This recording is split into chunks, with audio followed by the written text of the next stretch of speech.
وبركاته. بسم الله الرحمن الرحيم. الحمد لله رب العالمين، والصلاة والسلام على سيدنا محمد أشرف الأنبياء والمرسلين وعلى آله وأصحابه والتابعين وتابعيهم بإحسان إلى يوم الدين. Tuan-tuan dan puan-puan sekalian, mari sama-sama seperti biasa kita mulakan pertemuan kita pada malam ini dengan memohon rahmah dan barakah daripada Allah Subhanahu wa taala. Mudah-mudahan Allah anugerahkan kita ilmu yang penuh dengan barakah, ilmu yang menghasilkan kebaikan di dalam hidup kita, ilmu yang memimpin perjalanan hidup ini sampailah akhirnya kita kembali kepada Allah dalam keadaan selamat, dilindungi olehnya, dimasukkan di dalam syurganya nanti. Dengan niat doa yang demikian, Al-Fatihah. A'udzu billahi minasy syaithanir rajim. Bismillahirrahmanirrahim. Alhamdulillahi rabbil alamin. Ar-Rahmanir Rahim. Maliki yaumiddin. إياك نعبد وإياك نستعين اهدنا الصراط المستقيم صراط الذين أنعمت عليهم غير المغضوب عليهم ولا الضالين آمين. الحمد لله. Banyak-banyak syukur kita panjatkan ke hadrat Allah Subhanahu wa taala. Malam ini Allah kurniakan kita kelapangan masa, kesehatan tubuh badan, ketetapan iman. Kita bertemu sekali lagi untuk meneruskan kuliah kita di dalam memerhatikan kisah-kisah yang terdapat di dalam kitab suci Al-Quranul Karim. Alhamdulillah. 2 minggu lepas kita membaca beberapa ayat dalam surah An-Nisa. Ayat keberapa kemarin ya? Ayat tentang amanah kalau tidak silap kan? Betul? 58? 59 juga. Alhamdulillah. Baik, hari ini kita pindah cerita. Cuba tuan-tuan lihat surah An-Nisa masih lagi. Ayat 85. Ayat 85 surah An-Nisa.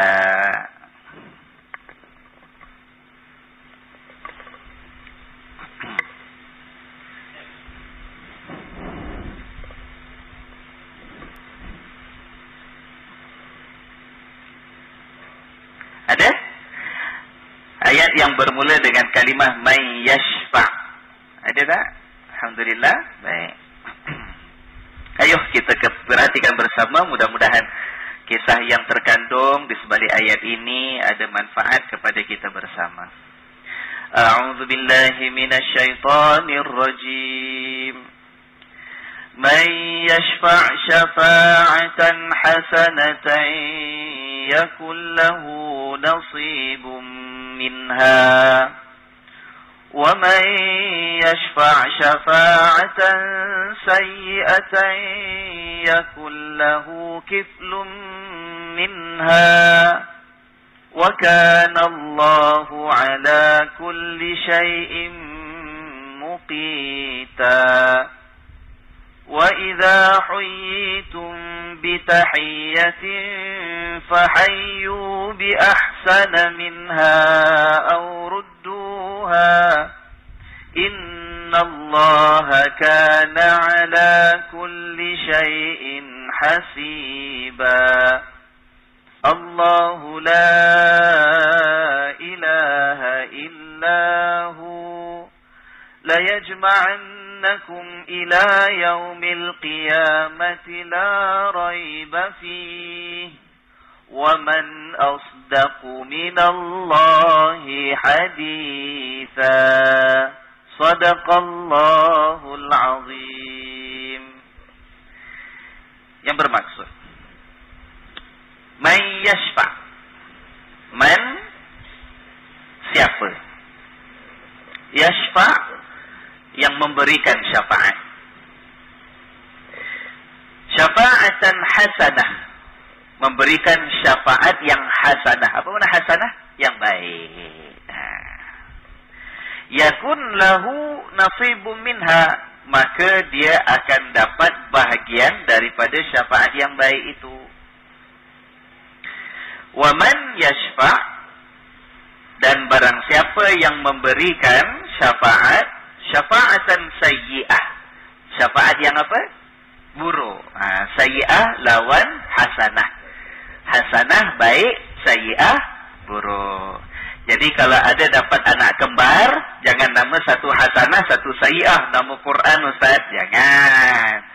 Kan cantik ada hasanah, ada sayyi'ah. Tak kena. Sebab hasanah baik, tapi sayyi'ah buruk ataupun jahat. Ya. Dan barang siapa yang memberikan syafaat yang buruk, yang jahat, yakun lahu kiflum minha, maka juga dia akan memikul bahagian daripada syafaat yang buruk itu. Baik. Nah, kita nak bincangkan. Pertama, apa makna syafaat, tuan-tuan? Biasa kan dengar perkataan syafaat? Kalau tuan-tuan ditanya syafaat, apa tu syafaat? Pertolongan? Apa tu? Cakaplah puas sikit, macam nak dara.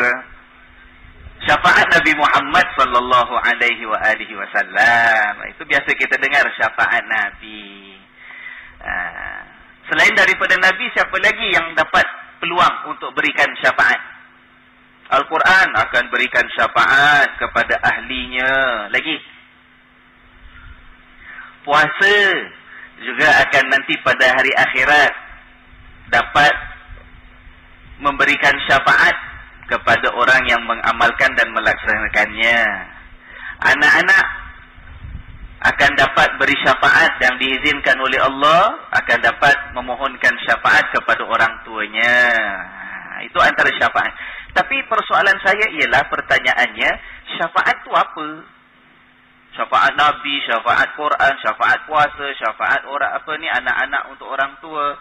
Mungkin ada lagi nas-nas yang lain yang dikatakan oleh ulama menunjukkan ada lagi yang boleh berikan syafaat. Contoh, ada ayat ataupun ada hadis menggambarkan bahawa nanti pada hari kiamat, kita sesama kita, saudara Muslim, itu kalau kerana kita kasihkan seorang saudara sangat-sangat, ada sebahagian kita kerana amal soleh dan iman kita, Allah beri peluang untuk kita mohonkan syafaat bagi saudara kita semasa di dunia dulu. Ya. Tapi syafaat itu apa? Kebaikan. Memberi kebaikan. Tapi ada syafaat hasanah sayyi'ah pula. Pertolongan satu. Ya, syafaat boleh makna pertolongan.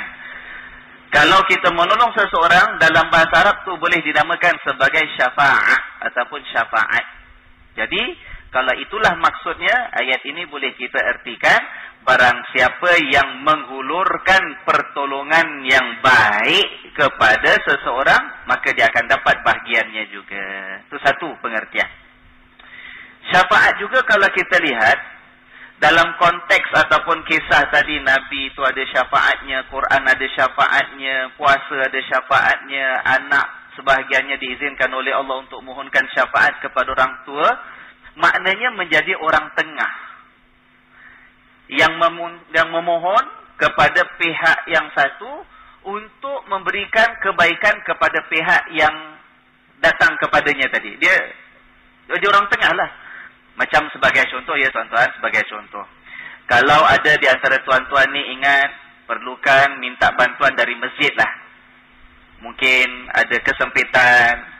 Dengar cerita pula Masjid Darul Makmur ni ada bahagian pegawai jaga kebajikan pembangunan masyarakat. Ya kan? Dia boleh tolong untuk carikan mana jalan untuk cari bantuan sebagai contoh. Tapi kita tak kenal siapa-siapa kat masjid. Kita cuma dengar cerita, nak datang masjid, nak cari pegawainya, kita malu. Ya kan? Biasa kita datang masjid, sembahyang dah balik. Dengar duduk kuliah balik. Tapi tak kenal siapa-siapa. Jawatan kuasa pun kita tak kenal. Nak jumpa imam pun kita segan. Ya kan? Jadi bila kita tanya-tanya, kita dapat tahu. Rupanya jiran kita tu selalu pergi masjid. Selalu sukarela tenaga untuk masjid, katalah. Bila musim korban, mesti dia tolong masjid. Bila ada majlis, dia tolong masjid. Saat paling-paling pun bentang tikar, gulung tikar. Dia kenal lah orang masjid, Pak Haji Ali tu, katalah ya. Jadi kita pun datang jumpa dia. Kita kata, Pak Haji, saya gini-gini lah ingat nak minta bantuan dengan masjid. Tapi saya tak kenal siapa, saya segan, saya malu nak cakap dengan siapa, saya tak tahu. Pak Haji Ali kenal pengerusi ke siapa, tolong cakapkanlah. Kalau boleh, minta dia tolongkan, mudahkan urusannya. Saya nak buat appointment pun saya tahu nak telefon siapa, nak jumpa siapa. Pak Haji tadi tu cakapkanlah dengan pengerusi masjid. Nampak tak? Jadi dia jadi orang tengah untuk mempermudahkan pertolongan bagi seseorang. Itu namanya dia memberikan syafaat. Begitulah nanti bila kita kembali kepada Allah Subhanahu wa ta'ala, yang dinamakan syafaat Nabi, ialah Nabi akan mohon kepada Allah untuk mengampunkan dosa-dosa kita sebagai umatnya. Itu kan jadi orang tengah, recommend, ya kan? Minta, ya Allah, ampunkanlah umatku ini, ya Allah, hamba-hambamu yang telah banyak berdosa. Itu syafaat. Quran akan mohon kepada Allah, ya Allah, aku mohon bagi pihak siapa? Ini fulan bin fulan, hambamu yang masa di dunia dulu selalu membaca aku, kata Al-Quran. Aku mohon, ya Allah, ampunkan dosa-dosanya. Nampak tak? Itu memohonkan pertolongan bagi pihak yang ketiga. Itu syafaat. Ya. Baik, dalam ayat ini kalau kita perhatikan, maksud syafaat di sini boleh dua-dua. Boleh maknanya kita sendiri yang menghulurkan pertolongan yang baik kepada orang. Ataupun kita bantu, bila bukan kita yang dapat tolong, kita bantu dia dengan berbicara, memohon dan meminta kepada orang yang diharapkan boleh membantu. Pokoknya, kalau kita ini melakukan usaha untuk memberikan kebaikan kepada seseorang, kata Allah, kita akan juga dapat bahagiannya. Walaupun kita tak dapat tolong, Tuan. Kita jadi orang tengah saja. Tapi kita yang usahakan. Kita yang telefon pengerusi masjid. Kita yang datang bila masjid. Kita datang masjid, kita jumpa, kita cakap, kita jumpa pejabat. Kita kata, adalah jiran saya namanya fulan-fulan. Nak minta tolong, minta nombor telefon. Saya datang minta. Tanyakan. Bila dia dapat kebaikan tadi, kita akan dapat bahagian pahalanya juga. Begitu sebaliknya, Tuan. Kalau kita jadi orang tengah kepada sesuatu kemungkaran, dapat apa juga? Dosanya juga. Saya tak buat, Ustaz, saya tak buat. Ya, awak tak buat. Tapi tahu member nak buat, awak pergi connectkan dia, contact network, kasih dengan orang yang boleh tolong dia buat. Kenapa? Ya kan? Saya tak ada pergi Batam-Batam ni semua buat astagfirullahalazim. Saya pergi Batam sambut maulid je, Ustaz. Pergi rumah anak yatim kasih derma. Iya, tapi kemarin kan si Dol tu ada cakap dengan awak. Siapa ya ejen kat Batam yang boleh carikan yang benda-benda yang tak senonoh tu? Awak kasih kenapa? Walaupun setakat kasih nombor telefonnya. Tapi dengan itu membuka pintu untuk dia melakukan maksiat dan kemungkaran. Contoh. Saya tak tahu kalau Batam macam tu. Kata saya dengar cerita orang cakap. Mungkin tempat lain agaknya, ya kan? Tapi kita jadi punca. Kita jadi orang tengah membuka keburukan dan kejahatan kepada orang.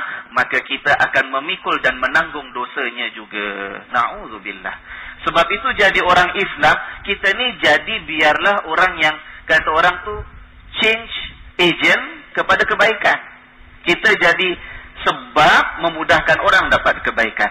Jangan jadi sebab membuka ruang orang membuat keburukan. Ya kan? Dan akhirnya syafaat kepada Allah Subhanahu wa ta'ala hanya Allah yang izinkan. Ya? Bukan mesti, saya jadi anak, saya minta syafaat untuk orang tua, mesti Allah kasih. Belum tentu. Itu terpulang kepada Allah. Sebab itu dalam ayat kursi apa kata Allah? Ada sebut tentang syafaat tak dalam ayat kursi? Allahu la ilaha illa huwal hayyul qayyum la ta'khudhuhu sinatun wa la naum lahu ma fis samawati wa ma fil ard. Sambung. Man dhal ladzi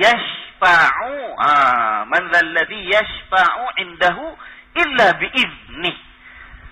Siapa yang boleh tolong berikan syafaat, mintakan syafaat di sisi Allah, illa kecuali biiznih, hanya dengan izin Allah sahaja. Bukan garanti kita boleh kasih syafaat. Itu dengan izin Allah. Kita nak tolong orang, pertolongan kita boleh datangkan kesan yang baik ke tidak? Dengan izin Allah. Kadang-kadang kita usaha nak buat baik, kita cuba itu, cuba ini pun tak jadi juga. Mungkin kan? Itu sebab Allah tak izinkan. Allah belum takdirkan untuk sampai kebaikan kepada dia. Allah masih nak uji dia mungkin. Ya kan? Suruh dia berusaha lagi, sabar lagi.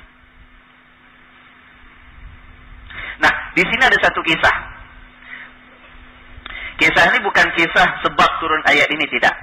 Nah, tapi ada kisah yang berkaitan dengan syafaat Rasul sallallahu alaihi wasallam di dunia. Ini bukan syafaat di akhirat. Kisah syafaat Nabi di dunia. Nak cerita, Nabi sendiri pun usahakan syafaat di dunia, ada kalanya tak berjaya. Kisahnya apa? Ada satu masa, ada seorang sahabat Nabi sallallahu alaihi wasallam, sahabat wanita namanya Barirah. Dia ini mempunyai suami. Suaminya tu daripada kalangan hamba sahaya. Jadi dia tak suka, tak berapa berkenan dengan suaminya, tapi telah dikahwinkan. Dia telah dikahwinkan dengan seorang lelaki yang dulunya adalah bekas hamba sahaya. Dia tak suka, dah dikahwinkan macam mana. Jadi dia tak layan suaminya, tuan. Tak layan. Lakinya pula, kata orang tu, gila bayang betul kat isterinya ni. Sayang sangat. Sampaikan diriwayatkan mana aja Barirah pergi jalan, suaminya ikut kat belakang nangis-nangis, pujuk-pujuk. Ya kan? Itu kisah antara Barirah dengan suaminya. Sedih. Sampaikan satu masa, suami si Barirah ini tak tahu nak buat macam mana. Dah cuba nak pikat hati isteri pun tak berjaya juga. Lalu dia datang jumpa dengan Nabi SAW. Minta, ya Rasulullah, minta tolong. Kalau boleh, Tuan tolong cakaplah dengan isteriku yang sangat aku kasihi itu. Aku dah cuba ya Rasulullah, dah cuba ya Nabi. Pujuk, rayu, cakap manis macam-macam, pun masih dia tak suka dengan aku juga. Tolonglah cakap ya Rasulullah, pujuk dia supaya dia dapat terima aku ini sebagai suaminya. Lalu Nabi pun panggil Barirah. Kata, wahai Barirah, kan elok kalau kamu itu dapat membuka pintu hatimu, menerima kehadiran suamimu itu. Orangnya baik.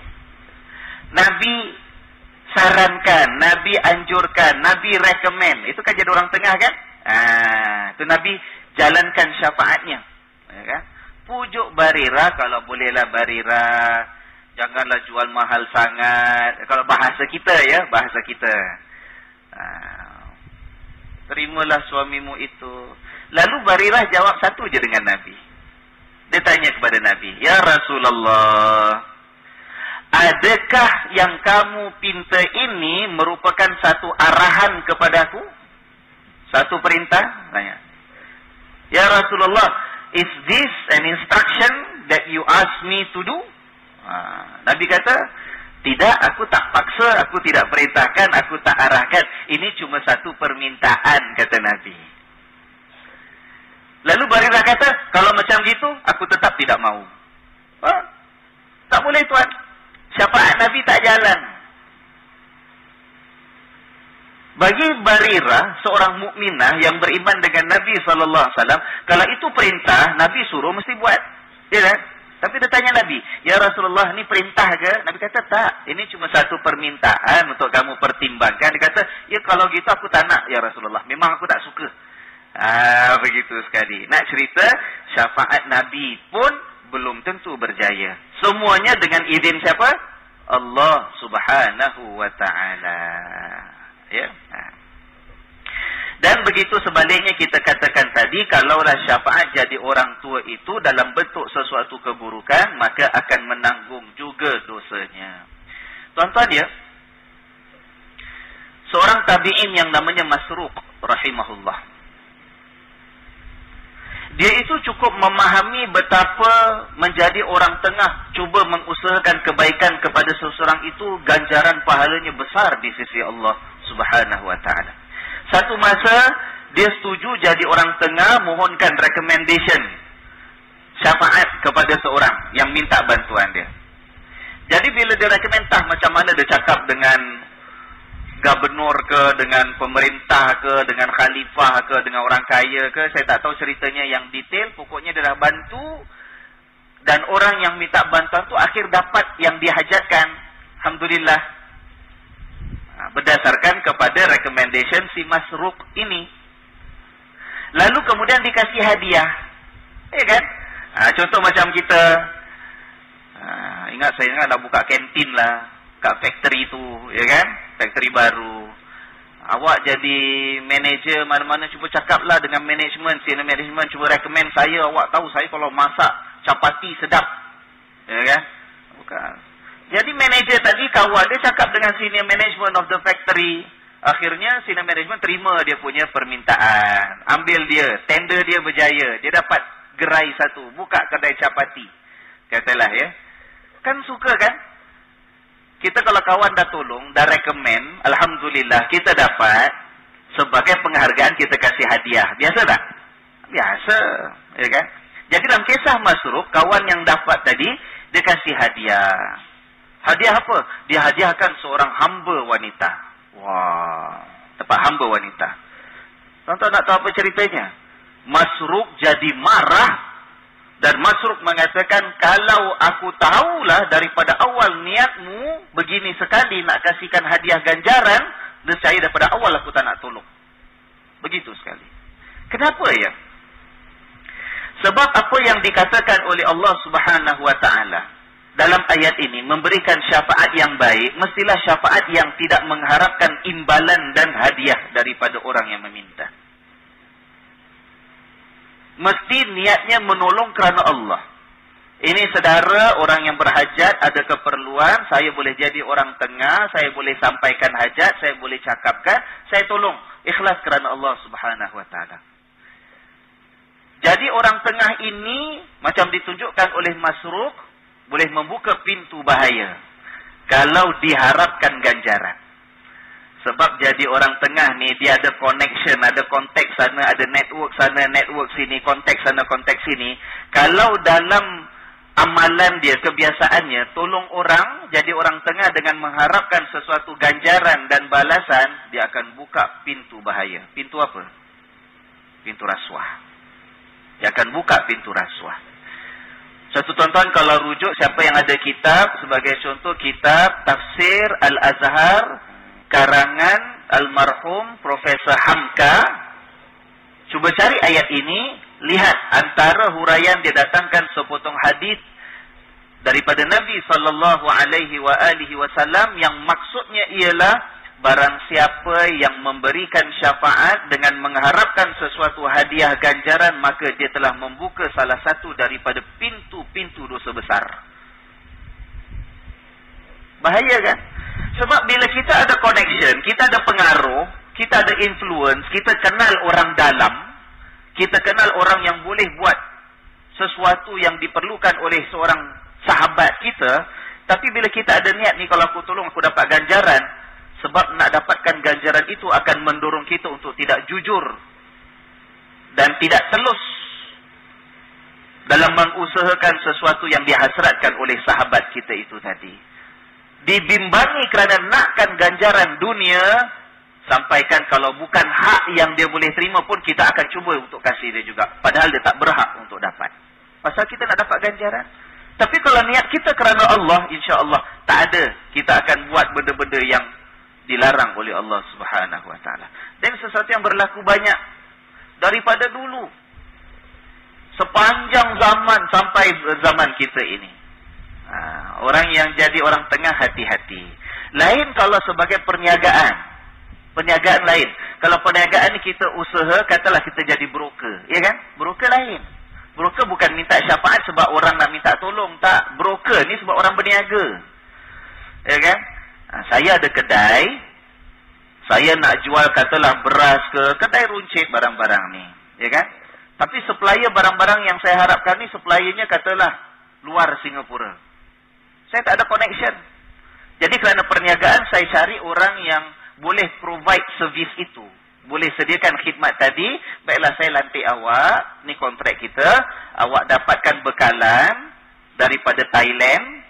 Beras grade gini-gini. Ya kan? Saya nak minta 1 tan ataupun 10 tan. Dengan harga borong begini. Awak dapatkan. Nanti awak sampaikan pada saya. Ini bahagian upah yang akan saya berikan kepada awak. Katalah supplier ataupun berpegal daripada Siam. Jual dengan harga $10,000,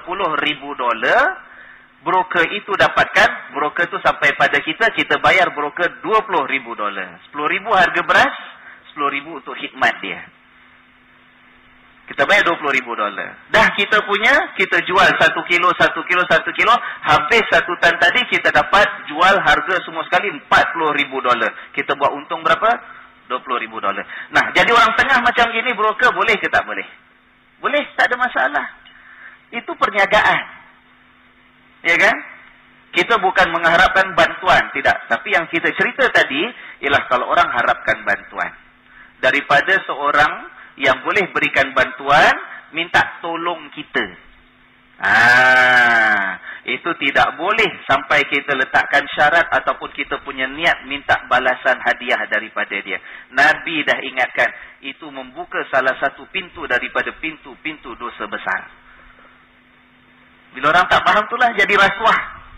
Ya kan? Yang tak berhak terima dapat kontrak lah. Ya kan? Inna lillahi wa inna ilaihi raji'un. Bila rasuah berleluasa di dalam sebuah masyarakat, runtuh, goyang masyarakat. Orang akan pecah amanah. Yang pegang kuasa pecah amanah, orang tengah pecah amanah, yang di bawah yang nak minta itu pun tak berhak akan dapat hak dia. Akan dapat yang dia hajatkan. Padahal bukan dia berhak. Ya kan? Itu kena jaga-jaga masalah syafaah ya. Alhamdulillah. Dan Allah mengatakan wa kana Allahu ala kulli syai'in muqita, dan Allah itu maha kuasa atas segala sesuatu. Allah berkuasa. Allah berkuasa untuk mengizinkan syafaat jadi berjaya ataupun tidak. Allah berkuasa kalau syafaat dipohonkan kepada Allah sendiri. Allah nak kasih ataupun tidak, itu kuasa dan ketentuan Allah. Ya, baik. Jadi kita dapat satu cerita. Cerita syafaat si Barirah tadi. Ya, yang dipujuk-pujuk suaminya. Kemudian ayat yang berikutnya. Wa idza huyyitum bitahiyyatin.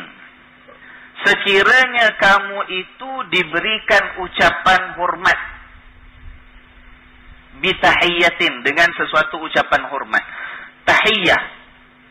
Kita biasa gunakan perkataan tahiyat ini dalam bab solat, betul tak? Nah, solat kita ada tahiyat awal, ada tahiyat akhir. Yang kita baca masa duduk rakaat kedua, kemudian rakaat ketiga solat maghrib tahiyat akhir, rakaat keempat solat zuhur dengan isya tahiyat akhir. Tahiyat. Apa makna tahiyat? Salut ataupun ucapan hormat ataupun greeting. Tahu greeting bahasa Inggerisnya? Bahasa Melayu cakap apa? Greeting bahasa Melayu apa? Bahasa Melayu. Greeting apa? Tabik, salut. Greeting dalam bahasa Melayu apa? Ucapan hormat lah kita. Ucapan selamat, ucapan hormat, ucapan lah. Ya kan? Good morning boss. Itu greeting. Tahiyat tu. Dari segi bahasa. Jangan ngada-ngada pula good morning boss dalam solat gitu. Ustaz kata good morning boss tahiyat. Tahiyat dari segi bahasa maknanya ucapan hormat. Ya kan? Orang Melayu datang, apa khabar? Itu tahiyat kita. Kalau orang India, wanakam, tahiyat. Itu tahiyat dia. Kalau bahasa Mandarin apa? Wa ini. Salah pun wa ini pula. Ada lain pula wa ini. Jangan macam-macam. Cawaan. Lebih kurang gitu kan. Itu tahiyat. Jadi kata Allah. Sampai batuk-batuk Pak Husin ketawa. Wa idza huyyitum, dan sekiranya kamu diberikan ucapan bitahiyyah, dengan ucapan, sesuatu ucapan, fahayyu, maka balaslah ucapan itu bi ahsana minha, dengan yang lebih baik. Au rudduha, ataupun yang sama dengan itu. Kalau orang beri ucapan tahiyat kepada kita, maka hendaknya kita balas dengan tahiyat yang lebih baik. Kalau tidak lebih baik pun yang sama. Cuma tuan, kita kata dari segi bahasa, tahiyat itu apa saja ucapan hormat. Betul tak? Any type of greetings itu namanya tahiyat dari segi bahasa. Tapi daripada maksud ayat ini, agak-agak apa maksud tahiyat kat dalam ayat ni?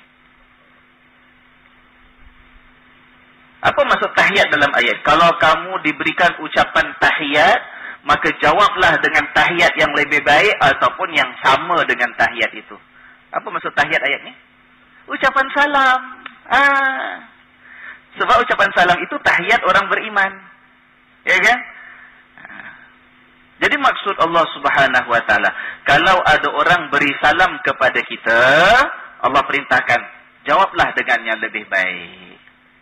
Kalau tak ada yang lebih baik, yang sama.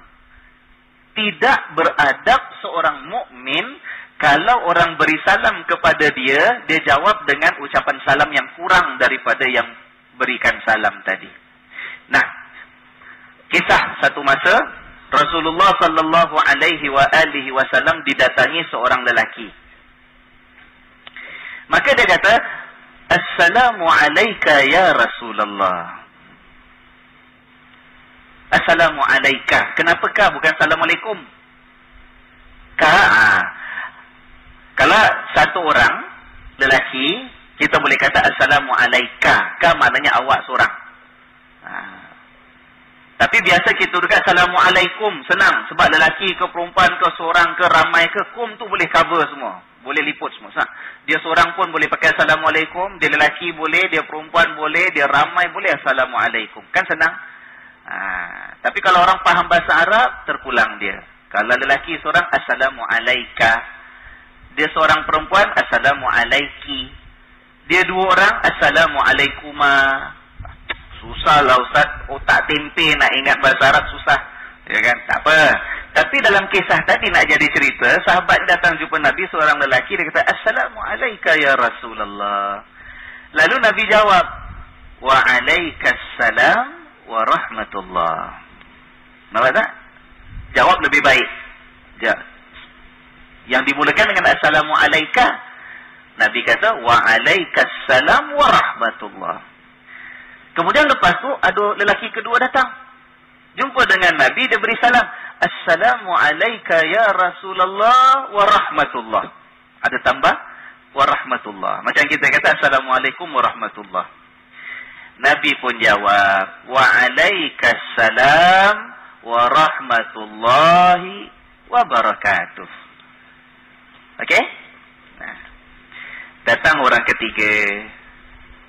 Tak perhatilah. Wah, baguslah Nabi. Kita beri salam pendek ni, Nabi jawab lebih. Orang kedua jawab lebih, Nabi jawab lagi lebih. Itu kan doa kan?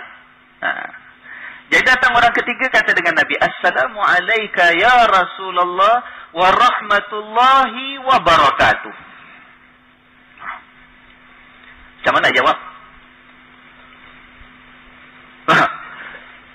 Saya pernah dengar ada orang kasih ceramah ke, ucapan ke, dia punya salam dia panjang sikit, ada gengsi. Assalamualaikum Assalamualaikum wa alaikumussalam wa rahmatullahi wa barakatuhu wa taufiquhu wa hidayatuhu wa barakat. Panjang. Tapi kita tengok Nabi SAW ya. Orang ketiga beri salam, Assalamu alayka ya Rasulullah wa rahmatullah wa barakatuh. Nabi jawab apa? Nabi kata, wa alayka. Wa alayka. Dah member ni tanya dengan Nabi balik. Ya Rasulullah, kenapa tadi sahabat yang datang awal beri salam kau jawab lebih panjang? Aku beri salam yang panjang, jawabnya wa alaika saja. Kata Nabi sallallahu alaihi wa alihi wasallam, "Li'annaka lam tada' lana syai'an." Kerana engkau dah tak tinggalkan bilinkan apa-apa untuk kami dah. Dah habis. Dah itulah maksimum. Kau tak ada. Kalau yang tadi assalamualaikum dah ada tinggalkan kita, boleh tambah lagi warahmatullah. Yang assalamualaikum warahmatullah ada masih tinggalkan ruang, boleh jawab wabarakatuh. Engkau dah cover semua dah. Innaka lam tada' lana syai'an. Kau dah tak tinggalkan apa-apa untuk aku lagi. Dah tak ada dah. So Nabi kata wa alaika. Wa alaika Nabi itu bukan kurang. Tapi wa alaika maknanya begitu samalah untuk awak. Kalau awak doakan saya assalamualaikum warahmatullahi wabarakatuh, jawabnya wa alaika. Untuk kau pun macam tu juga. Dan Nabi kata, bukankah Allah Subhanahu wa ta'ala telah menerangkan ayat ini? Ya kan? Bila orang beri salam, jawab yang lebih baik. Kalau tak lebih baik, dah habis dah yang sama. Ya? Tapi sebab jawapan dengan wa'alaika sahaja, itu benda yang kita tak biasa buat. Tuan-tuan jangan buat macam tu ya. Nanti orang marah. Pak Haji, Assalamualaikum warahmatullahi wabarakatuh. Kita pun dah datang kelas Ustaz Patris. Waalaikum. Jangan. Gaduh nanti. Ya kan? Itu nak jadi cerita Nabi. Ya? Kita jawab yang sama. Kalau orang kata Assalamualaikum, kita jawab Waalaikumsalam. Boleh tak kalau sama? Boleh. Tapi lebih baik Waalaikumsalam warahmatullahi. Nak lebih baik lagi Waalaikumsalam warahmatullahi wabarakatuh. Tapi kalau orang dah beri salam semua, Assalamualaikum warahmatullahi wabarakatuh. Jawabnya, Waalaikumsalam warahmatullahi wabarakatuh. Sebab tu ustaz-ustaz ada yang sedih, marah dia. Kalau ada syarah, Assalamualaikum warahmatullahi wabarakatuh. Ibu-ibu, bapa-bapa kata, Waalaikumsalam. Marah dia. Ya kan? Penuhkan. Warahmatullahi wabarakatuh. Nah, tapi para ulama menegaskan tuan, maksud ayat ini bukanlah membawa maksud wajib untuk kita jawab yang sama ataupun yang lebih baik. Dia cuma makruh kalau kita jawab kurang daripada orang yang berikan salam. Makruh, tak sampai jadi dosa tuan. Tak sampai jadi dosa. Cuma makruh sebab dia tak sempurna adabnya. Kalau orang katalah bila kita beri salam pada member ya kata, Assalamualaikum warahmatullahi wabarakatuh man. Dia punya Waalaikumsalam, dia kata. Jangan marah, berdosa engkau jawab kurang daripada... Tak berdosa. Cuma makruh aja. Yang berdosa apa? Tak jawab langsung, tu berdosa. Seorang mukmin kalau menerima ucapan salam daripada orang Islam, maka kalau dia tidak jawab, berdosalah hukumnya. Berdosa hukumnya. Mesti jawab. Ya kan? Baik. Saya nak masuk. Dulu habis lagi. Baru 8.10. Dah masuk. Baik. Timbul persoalan. Bagaimana kalau ucapan salam itu diberikan oleh orang yang kita tahu bukan orang Islam? Jiran kita katalah, bukan orang Islam, agama lain. Tapi pasal dia pun dulu duduk kampung juga, campur Melayu. Dah biasa dah jumpa Assalamualaikum. Datang jumpa kita, Assalamualaikum. Mr. Ahmad, good morning. Jawab apa? Macam mana? Bid'ah betul jawapan tu. Jangan pakai. Saya tak nak sebut, nanti orang ikut. Di sini ulama berbeza pandangan. Para ulama berbeza pandangan. Kalau ucapan salam diberikan oleh orang yang bukan Islam. Nah, bila kita katakan ucapan salam diberikan oleh orang bukan Islam, pendapat sebagian ulama mengatakan ialah jawapannya ialah wa'alaikum sahaja. Sebagian ulama mengatakan jawabnya jangan jawab wa'alaikumussalam, tapi jawab wa'alaikum saja. Sebahagian ulama kata demikian. Okey. Tapi agak-agak jiran Pak Haji tu kalau dah beri salam, assalamualaikum, kita jawab waalaikum. Tanah, waalaikum. Agak-agak apa perasaan dia? Dia tak puas hati. Dia tahu kita ni kalau dapat terima ucapan salam, kita jawab waalaikumsalam. Ini beri salam dengan kita jawab waalaikum aja. Mungkin boleh timbul tak puas hati kan? Ya kan? Apa peduli? Sebagai ulama kata jawab waalaikum je lah. Sebab ada hadisnya. Nabi pernah mengatakan apabila orang ahli kitab memberi salam kepada kamu, maka jawablah dengan perkataan waalaikum. Ada hadisnya. Nah, jangan balik dulu, jangan bangun dulu. Ada sambungan cerita. Tapi ada pandangan yang kedua. Pandangan kedua mengatakan ucapan salam yang diberikan oleh orang yang bukan Islam itu mestilah dijawab berdasarkan ayat Al-Quran. Tengok ayat Quran tak cakap kalau orang Islam beri salam. Tak. Ayat Quran cuma cakap kalau kamu terima ucapan salam. Daripada siapa? Allah tak sebut. Bila Allah tak sebut maknanya umum. Siapa sahaja beri salam, kena jawab dengan cara yang baik. Maka sebahagian ulama mengatakan jawapannya ialah wa'alaikumussalam. Tapi tak boleh lebih. Ini antaranya pendapat Al-Imam Al-Hasan Al-Basri rahimahullah. Dia kata jawapannya ialah wa'alaikumussalam. Tapi tak boleh sambung dengan warahmatullah. Kenapa agak-agak? Sebab maknanya kalau kita kata wa'alaikumussalam, maknanya kita kata awak pun selamat sejahtera. Peace. Ya kan? Itu doa. Kita doakan sejahtera, selamat, aman, damai, bahagia hidup dunia dengan semua orang boleh. Betul tak? Orang Islam, orang bukan Islam. Tapi menurut pendapat Al-Hasan Al-Basri rahimahullah, kalau sambung dengan warahmatullah, rahmatullah tu pohon pengampunan untuk dia. Kita bacalah ada riwayat. Hasan Basri mengatakan doa rahmatullah ialah istighfar untuk dia. Mana boleh kita pohon ampun istighfar bagi orang yang bukan Islam? Itu pendapat Hasan Basri. Pendapat yang ketiga. Pendapat ketiga ialah jawapannya sama macam kalau kita beri salam dan jawab salam. Sama macam kalau kita jawab salam daripada orang yang bukan Islam. Kita nak tambah warahmatullah pun boleh. Ini antaranya pendapat Al-Imam Asy-Sya'bi rahimahullah. Al-Imam Asy-Sya'bi pernah pada satu ketika ada orang Nasrani, orang Masihi beri salam pada dia. Assalamualaikum. Al-Imam Asy-Sya'bi jawab apa? Waalaikumsalam warahmatullah. Jadi ada orang tanya, Pak Imam, Pak Kiai, kenapa jawab dengan warahmatullah? Dia kan bukan orang Islam. Apa jawab dia? Dia kata, orang bukan Islam pun, bukankah dengan ada rahmat Allah dia boleh teruskan kehidupan dia? Orang bukan Islam, Yahudi ke Nasrani ke siapa pun, hidup tak ada dunia? Dia hidup ada rezeki tak? Bernyawa tak? Bernafas tak? Itu semua dengan apa? Rahmat Allah.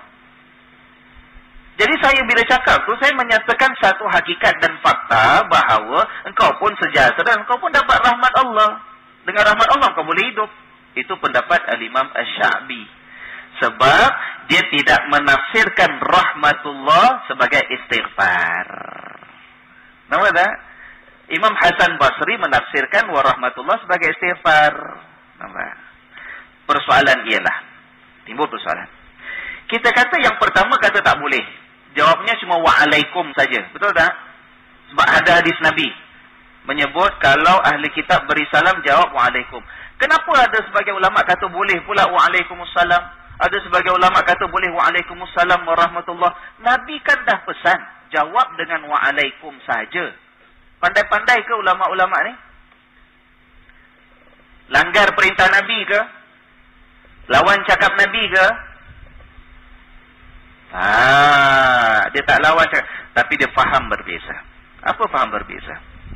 Yang Nabi pesan, kalau ada orang ahli kitab berikan salam kepada kamu, kamu jawablah hanya dengan wa'alaikum. Itu sebenarnya ada cerita khusus. Ada satu peristiwa berlaku. Dalam salah sebuah kuliah kita dulu pernah saya sebut cerita ni kalau tak silap. Satu masa tuan, satu masa, ada satu kumpulan orang-orang Yahudi datang jumpa dengan Nabi SAW. Ini orang Yahudi yang tak jujur, hatinya busuk, sakit hati dengan Nabi SAW. Jadi satu hari datang jumpa dengan Nabi. Waktu itu Sayyidatuna Aisyah ada dengan Nabi. Isterinya ada. Jadi orang-orang Yahudi ni bila datang jumpa Nabi, dia beri salam. Tapi dia tak sebut Assalamualaikum. Dia sebut Assalamualaikum. Saya pernah cerita tak? Betul, pernah cerita. Kau wis lali. Kata orang Jawa, wis lali, dah lupa dah. Dia beri salam, orang Yahudi ni beri salam pada Nabi. Assalamualaikum. Bukan Assalamualaikum. Maknanya berbeza. Kalau Assalamualaikum yang biasa tu maknanya salam sejahtera. Selamat. Ya kan? Tapi kalau perkataan assalam jadi assam. Assam tu maknanya celaka dan matilah kau. Orang. Jadi bayangkan, dia beri ucapan itu kepada Nabi SAW. Assalamualaikum ya Muhammad. Celaka kau, matilah kau. Biadab? Biadab. Itu bukan ucapan hormat. Itu doa cari gaduh. Ya kan? Waktu itu, Sayyidatuna Aisyah dengar betapa suaminya itu dihina dengan ucapan yang tak wajar oleh orang Yahudi. Aisyah marah. Aisyah yang tolong jawabkan. Wa'alaikumussalam. Orang pun mati sama. Wa'alaikumussalam. Wala'anakumullah wa ghadiba alaikum. Panjang lagi. Orang bercakap Assalamualaikum je dengan Nabi SAW, dia jawabkan lebih panjang. Ada bonus lagi. Assalamualaikum wala'anakumullah wa ghadiba alaikum. Mati celakalah korang, Allah laknat korang, Allah murka ke atas kamu orang semua. Aisyah, siapa tak sayang suami? Ini Nabi. Begitu pembelaan daripada Aisyah radhiyallahu anha. Wah, tuan-tuan bayangkan ya. Kita kalau ada orang nak cari gaduh dengan kita, cakap yang bukan-bukan nak cari gaduh, nyakitkan hati kita, hina kita. Kita belum buat apa-apa, isteri kita bela kita. Wah. Apa perasaan kita, tuan? Ini bini aku dah. Bini aku macam gini. Nabi SAW tegur Aisyah. Mahlan ya Aisyah. Tenang-tenang wahai Aisyah. Alaiki birrifqi. Hendaklah engkau itu punya sikap berlemah lembut. Nabi SAW. Tenang-tenang wahai Aisyah. Engkau hendaklah bersikap lemah lembut. Wa iyyaka wal unfa wal fuhsya. Dan jangan engkau bersikap kasar dan fuhsh. Fuhsh ni cakap busuk, cakap kotor dengan orang. Jangan. Aisyah pun tegur balik. Nabi tanya, "Bang, abang tak dengar ke orang cakap apa tadi? Saya ni jawab tu memang patut. Abang dicakap dihina macam gitu sekali. Suruh kita tenang pula. Suruh kita lemah lembut, sopan santun pula. Ya kan? Jangan kasar-kasar, jangan cakap yang tak baik pula. Abang tak dengar ke?" Lalu dijawab oleh suaminya, Rasulullah SAW. Nabi kata apa? "Aku dah jawab, engkau yang tak dengar." Aku jawab apa? Aku jawab wa'alaikum. Wa'alaikum. Korang punlah yang macam tu. Dan Nabi mengatakan, dan Allah kabulkan doa aku, Allah tidak kabulkan doa mereka. Nampak tak? Yang mereka doa aku celaka, Allah tak kabulkan. Yang aku doa mereka yang dapat balasan tak baik, Allah kabulkan doa aku itu. Jadi Nabi kata, wa'alaikum. Dan Nabi pesan dalam kisah itu, kalau orang-orang ahli kitab memberi salam kepada kamu, jawablah dengan jawapan wa'alaikum. Nampak tak? Jadi ceritanya jawab wa'alaikum bukan umum. Dia khusus cerita itu. Cerita kalau kita ini diberikan ucapan yang tak wajar. Ataupun orang beri salam itu dalam keadaan menghina kita, mentertawakan kita. Orang yang busuk hati dengan kita. Jawabnya wa'alaikum. Sebab kita tahu itu bukan ucapan salam yang baik. Nampak tak? Tapi kalau secara umum, itu yang sebagian ulama mengatakan pendapat mereka, kalau orang yang walaupun bukan Islam, tapi tidak bermusuh dengan kita, jiran, tetangga, kawan, dia berikan assalamualaikum sebagai, kata orang tu dia punya perasaan mesra dengan kita. Nah, terpulang. Ada dua pendapat. Saya katakan dua pendapat. Kita nak jawab hanya dengan wa'alaikum, terpulang. Sebab memang ada sebagian ulama kata macam tu. Tapi kalau kita nak jawab wa'alaikumussalam, boleh tak? Sebab ada ulama kata boleh. Dan kita jangan bergaduh antara kita. Kita kalau buka internet tuan, kat blog ke, kat Facebook ke, kat mana, tu kan macam-macam pendapat fatwa orang tulis. Betul tak? Ada yang kata tak boleh, kata boleh, akan cakap dengan wa'alaikum aja, kata berdosa, kata wa'alaikumussalam pada orang yang bukan beriman. Tuan-tuan, jangan pelik. Sebab pandangan ini memang ada beza daripada kalangan ulama kita. Yang kata jawab wa'alaikum saja, yang kata boleh jawab wa'alaikumussalam. Terpulang kita. Kalau saya, jarang. Saya ingat tak bila berapa tahun lepas lah ada orang bukan Islam beri salam pada saya. Saya pun dah tak ingat dah. Tapi katalah kalau ada orang beri salam pada saya. Saya tahu bukan orang Islam. Dan saya tak nampak gayanya, saya kenal orangnya, saya tahu itu bukan nak menghina saya sebagai orang Islam. Saya akan jawab wa'alaikumussalam. Saya sendiri akan jawab wa'alaikumussalam. Tak ada masalah. So ada ulama kata boleh.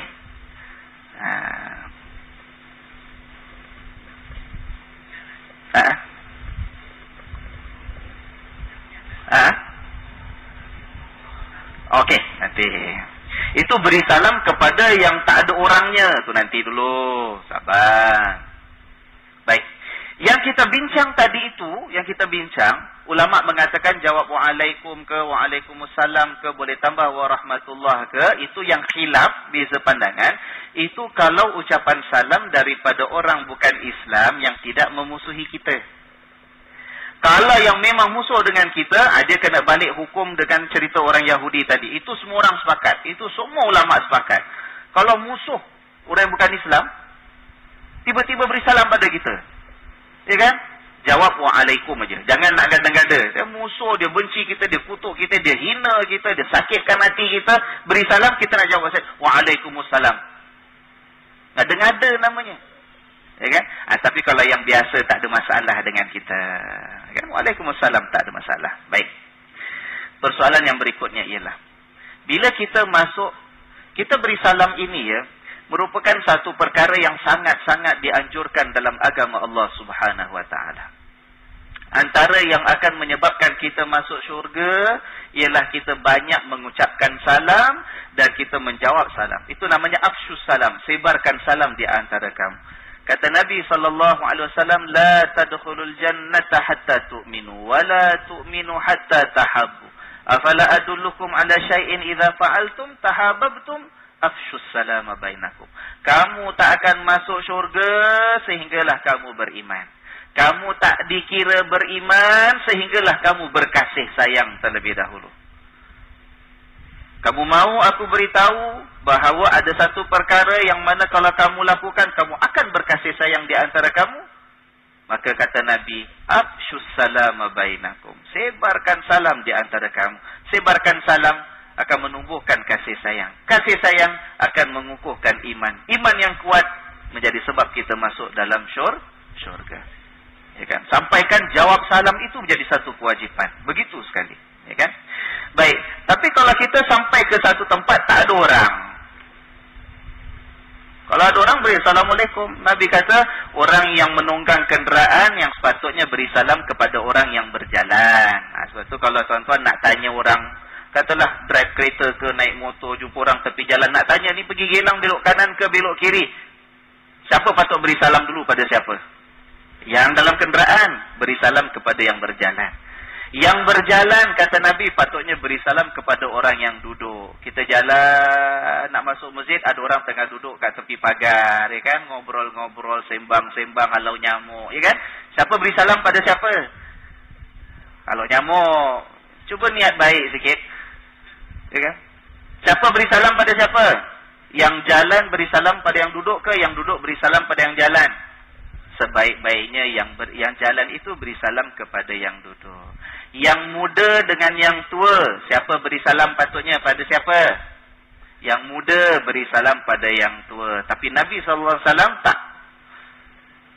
Nabi, tengok ya, Nabi jumpa kanak-kanak orang muda, budak-budak orang muda ni belum sempat beri salam, Nabi dah beri salam dulu. Padahal patutnya orang tua orang muda beri salam pada orang tua. Ini Nabi SAW. Ada budak-budak Nabi beri salam dulu. Padahal Nabi. Ya kan? Itu kalau ada orang masuk rumah orang, Assalamualaikum. Datang masjid, ada orang, Assalamualaikum. Tepi jalan, Assalamualaikum. Ya kan? Tapi kalau kita masuk satu tempat, orang tak ada. Kita masuk masjid, katalah Pak Noja subuh nak buka pintu masjid. Datang-datang masjid nak buka pintu masjid, belum ada orang. Dia orang pertama. Nak beri salam ke tidak? Beri salam ke tidak? Beri salam. Tapi ucapan salam dia macam mana? Yang dalam tahiyat kita, Assalamu alaina wa ala ibadillahis salihin. Salam sejahtera ke atas kami dan juga mana-mana hamba Allah yang salih. Walaupun tak ada orang. Kita balik berjalan. Nak masuk rumah, baca bismillah dulu. Buka pintu, jangan tak baca bismillah. Kenapa ya? Kita masuk rumah tak baca bismillah, syaitan ikut masuk sama. Itu yang jin masuk, jembalang masuk, pocong masuk, toyol masuk. Ya kan? Kita baru cocok. Dia dah bergayut-gayut kat pintu, dah nak masuk dah. Buka cepat, buka cepat. Baca bismillah dulu. Bismillahirrahmanirrahim. Syaitan tak dapat ikut masuk. Ini syaitan yang ikut kita nak masuk rumah. Dan bila masuk rumah, berikan salam. Kalau ada orang kat rumah, Assalamualaikum. Kalau tak ada, Assalamu alaina wa ala ibadillahis salihin. Yang nak pergi Army Camp, NS, kena hantar tekung ke, Brunei ke, Taiwan ke, nak masuk satu kawasan, beri salam. Assalamu alaina. Tak payah kuat-kuat. Kiri, kanan, kiri. Sebut ramai-ramai. Assalamu. Tak payah. Masing-masing. Assalamu alaina wa ala ibadillahis salihin. Moga Allah selamatkan kita. Allah berikan kesejahteraan pada semua hamba Allah yang saleh. Ya kan? Kalau Pak Noja buka pintu pukul 5 pagi, baru nak hidupkan lampu, buka Assalamu alaina wa ala ibadillahis salihin. Waalaikumsalam warahmatullahi wabarakatuh. Jangan lari. Ada orang nak temankan kita jadi sahabat yang beriman dengan Allah, ya kan? Dia dah datang masjid dulu, kan bagus dia macam gitu ya. Jangan lari. Masuk rumah pun gitu ya. Tenang-tenang. Assalamu alaina ala ibadillahis salihin. Baik, satu persoalan. 8.30 ada ni. 8.30. Bateri mati tu 8 suku pula. Tuan-tuan, sekarang ada trend. Kita zaman ialah SMS, short messaging system. Itu pun dah kira dah follow dah SMS ni. Orang dah pakai WhatsApp, Instagram lah, apa lagi, Twitter lah, macam-macam dah kan. Bahasa-bahasa smartphone ni, dia bukan tulis penuh pun. Ya kan? Kadang-kadang tulis akum aja. A-K-U-M, akum. Kadang-kadang tulis, tak boleh baca pun. A-S-L-K-M. Macam mana nak bunyi tu? A-S-L-K-M. Tak boleh bunyi. Apa hukumnya tuan? Boleh ke tak boleh? Boleh ke tak boleh? Akum, ASLKM lah, ya kan? Kadang-kadang SLM aja, SLM. Boleh ke tak boleh? Tuan-tuan ya, saya dalam masalah ini Saya kata tak ada masalah. Walaupun ada orang tulis lagi masalah kat internet juga, Facebook lah, mana ada tulis artikel panjang-panjang lagi kata benda ni tak patut lah, salah lah, makna bukan-bukan lah. Tuan-tuan ya, let us go back to the history of languages. Sejarah bahasa manusia. Manusia ini bila berbahasa, language tu apa? Bahasa tu ialah apa yang kita luahkan untuk fahamkan pada orang apa yang ada dalam fikiran kita. Ya kan? Kita nak cakap dalam fikiran kita tahu ni benda apa. Ya kan? Kita nak cakap, nak beritahu orang air. Itu bahasa. Ya kan? Bahasa ialah kita ini sampaikan, kita codify. Kita sampaikan sampai orang boleh faham apa yang ada dalam kepala kita. Air apa? Air mineral. Kalau tak ada bahasa, kita tak boleh sampaikan apa dalam akal kita, ya kan? Baik. Sejarah bahasa, tuan-tuan, manusia, bahasa itu bermula dengan pertuturan lidah ke dengan tulisan? Saya tanya. Bahasa bermula dengan pertuturan lidah ke dengan tulisan? Dengan pertuturan dulu. Orang-orang dulu, walaupun tak pandai tulis, penulisan belum ada, tapi sudah berbahasa dulu. Anak-anak membesar daripada kecil, umur 2 tahun, dah boleh cakap kan? Dah boleh berbahasa belum? Dah ada bahasa belum? Dah ada. Walaupun belum pandai tulis. Penulisan, writing, is a secondary form of language. Second stage of language. Dia tahap berikutnya bahasa. Orang bertutur dulu, itu asal bahasa. Kemudian baru datang penulisan. Penulisan itu ialah cara merakamkan apa yang kita tutur di lidah kita. Betul tak? Apa yang kita cakap? Air. Kita cakap dulu. Air. Itu tak rakamkan. Pertuturan tadi rakamkan dalam bentuk tulisan. Baru datang tulisan. So, tulisan ialah sebagai isyarat menggambarkan apa yang kita sebut di lidah. Dia bukan terbalik, tuan. Bukan lidah ikut tulisan. Tulisan ikut lidah. Itu sejarah bahasa. Ya kan? Kalau begitu, bila saya katalah hantar message, WhatsApp message katalah, dengan tuan-tuan, saya tulis. Ya. Pak Haji Yusof, Akum, A-K-U-M. Agak-agak apa yang saya nak sebut dengan A-K-U-M tu? Assalamualaikum.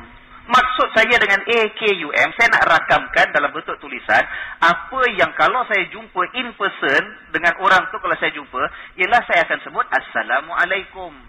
Cuma saya tak jumpa orangnya jauh, saya tak boleh cakap dengan lidah, saya turunkan dalam bentuk tulisan. Jadi A-K-U-M ataupun S-L-M ataupun A-S-L-K-M. Itu sebenarnya menunjukkan yang saya nak cakap Assalamualaikum. Pasal susah sangat. Jadi kalau orang yang baca, dia tak faham ke agak-agak? Kata, apa Ustaz kau tulis SLM? Apa SLM tak ada makna? Memanglah kalau setakat tulisan SLM tak ada makna. Tapi takkanlah orang tak faham maksud SLM tu ialah maksud saya beri salam. Contoh, dalam penulisan kitab-kitab agama sekian lama, bila kita tulis Rasulullah, kita tulis apa? S-A-W. Apa nak S-A-W? Apa ni? Nabi So. Apa Nabi So? Orang kalau baca dia tahu. Maksud penulis ialah yang ditulis itu sebagai isyarat bahawa yang dia nak sebut ialah sallallahu alaihi wa alihi wasallam. Boleh faham tak ni? Tapi kalau yang kita tulis itu jauh sama sekali daripada apa yang kita maksudkan, itu jadi masalah. Saya nak beri salam, saya tulis Pak Haji A-N-J-I-N-G. A-N-J-I-N-G lah. Tak minta maaf je lah. Itu yang terlitas lah. Tak tahu lah. Oh, ini Ustaz beri salam. Itu memang dah lain maknanya kan. Itu A-N-G dah benda lain. Ya kan? Jadi tak ada masalah. Saya kadang-kadang Saya ini bukan jenis orang yang benda kecil-kecil yang remeh-temeh kita nak besar-besarkan. Tak payah tuan. Ini dah jadi satu budaya. Budaya bahasa sekarang dalam handphone, dalam message, dalam internet ialah bahasa ringkas. Tulisan ringkas. Kita baca, kita tahu maksud dia apa. Dah, take it as it is. Kenapa kita nak sangka buruk? Ini bodoh punya orang tulis salam pun tak tahu. Dalam surat-surat rasmi tuan, sekian lama kita kalau tulis salam, Assalamualaikum WRWB. Apa tu WRWB? Warahmatullahi wabarakatuh. Nak marah tak dapat surat. Apa mufti tak beri salam pun tak pandai. Yang kita tulis ialah untuk menggambarkan yang kita sebut. Ya kan? Senang. Yasiru wala tu'asiru, kata Nabi, mudahkan. Jangan leceh-lecehkan, jangan susah-susahkan. Banyak benda besar kita nak fikir tuan, masalah kita macam-macam. Banyak masalah yang belum selesai. Ini benda kecil. Allah, sampai kita bingung akhirnya. Boleh ke tak boleh ke? Ya? Nak tulis Assalamualaikum, nak tulis A-L sempang S-A-L-E-N ke, A-S-S-A-L-N ke, ada dia punya gini ke, tak ada ke, Alaikum A-L-A-I ke, A-L-A-Y ke, K-U-M ke, K-O-M. Alah. Dia tulis, dia tahu ucapan salam, kita baca, kita tahu ucapan salam. Yo my friend. Islam mudah. Alhamdulillah. Ya kan? Mari kita hayati keindahan agama Allah. Kita hidupkan ukhuwah persaudaraan di antara kita kerana Allah. Kita jadi orang beriman yang hubungan kita indah. Pasal apa? Hubungan kita ni penuh dengan salam. Penuh dengan salam. Tapi tulisan salam jadi sebab kita nak bergaduh. Apa salam macam gini? Tak. Ya, kita salam antara kita. Sejahtera, alhamdulillah. Kita saling menghormati, mendoakan satu dengan yang lain dengan penuh kebaikan. Wallahu a'lam bissawab. Minta maaf malam ni terlajak banyak sangat. InsyaAllah minggu hadapan kita pohonkan dipanjangkan umur oleh Allah. Kita dapat bertemu nanti insyaAllah dengan izin Allah. Boleh?